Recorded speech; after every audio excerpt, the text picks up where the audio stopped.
Assalamualaikum, Be. Waalaikumsalam, Be. Baik, nasi kabus lah, Be. Nasi kabus so ni pergi dah nasi belah ni. Pertama kita beli harga paling murah pagi Rahmah. Nasi kabus ayam 10 ya aja. Oh, bara panas. Oi, berasak ni, Be. Oh lemuk jadi tambah lapia. Lemak tambah lapaya. Ya betul. Be, berasak ni, Be. Oh, bagi masak. Cukup lagi jadi lapia belah ya. Tambah pula lapia lagi tu daging para panas ni. Oh, subhanallah. Ni kalau makan 3-4 orang boleh, Be. Ni kenyai 2 orang 3 orang kenyai ni. Kalau nasi kabus biasa ayam tadi 10 ya. Campur lemak lapia, daging lapia. Apa ni sotong ring, sosis fish cake, kaki ayam, sotong gurita. Sotong gurita. Baik. Udang. Sihat kat ayam? Lama tak dibakar? Alhamdulillah sihat, lama tak jumpa kan. Ayam. Ayam. Baik. Tom yam. Lah saya jumpa kat viral kat Bazar Ramadan Setapak tu. Bazar Ramadan Wangsa Maju. Oh, Wangsa Maju. So tom yam campur berapa ringgit kak ni? Yang ni mix 30. 30. Dapat semua lauk, ni susu untuk bagi creamy. Oh, baru tom yam mangkok. Yeah. Set senang makan. Dalam cup ni dah ada siap nasi impit.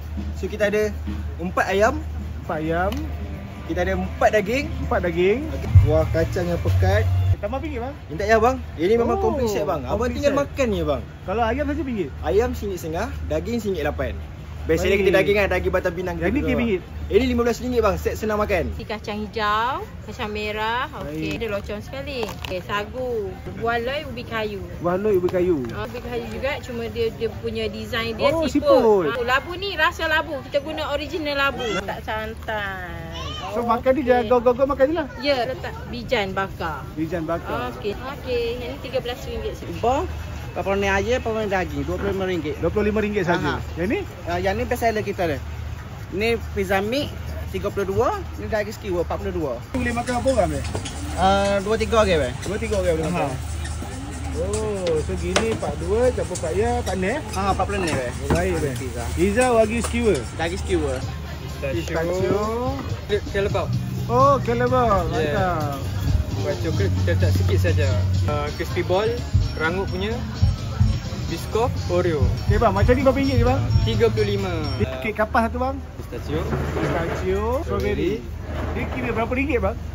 4 pieces RM15. Biscoff, Biscoff. coklat. Oh, so total berapa flavor bawa ini bang?